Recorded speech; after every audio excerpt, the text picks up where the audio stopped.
एक प्रश्न तुम्हाला पडतो का? अभ्यास तर सगळेच करतात, पण माझंच सिलेक्शन का होत नाही?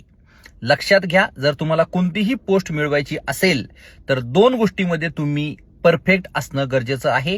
पहिली म्हणजे तुमचे टेक्निकल नॉलेज, जे आपले सिव्हिल इंजिनिअरिंगचे सब्जेक्ट असतात, आणि दुसरं म्हणजे नॉन टेक्निकलचे सब्जेक्ट, ज्यामध्ये मराठी, इंग्लिश, जनरल स्टडीज आणि रिझनिंग ऍप्टिट्यूड हे टॉपिक्स त्या ठिकाणी असतात. जे काही विद्यार्थी सिलेक्ट झालेले आहेत त्यांना जाऊन एकदा विचारा की ते सिलेक्शन त्यांना काय मिळालं. त्यांचं टेक्निकल सोबत, मी असं म्हणत नाही की टेक्निकल करायचं नाही, टेक्निकल सोबत म्हणजे टेक्निकल तर तुम्हाला करायचंच आहे, पण टेक्निकल सोबत जो विद्यार्थी नॉन टेक्निकलचा पार्ट व्यवस्थित करेल त्याचंच त्या ठिकाणी सिलेक्शन होणार आहे.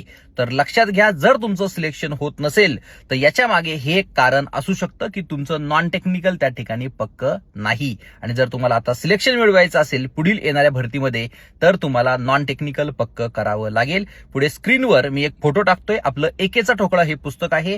भरपूर सारे विद्यार्थी हे नॉन टेक्निकलचं पुस्तक यूज करून सिलेक्ट त्या ठिकाणी झालेले आहे, ज्यामध्ये संपूर्ण non technical Marathi, English, GS, GK, गणित, बुद्धिमत्ता असे सर्व टॉपिक्स जे आपल्या एक्झामसाठी लागतात ते सगळे आपण त्या ठिकाणी कव्हर केलेले आहे.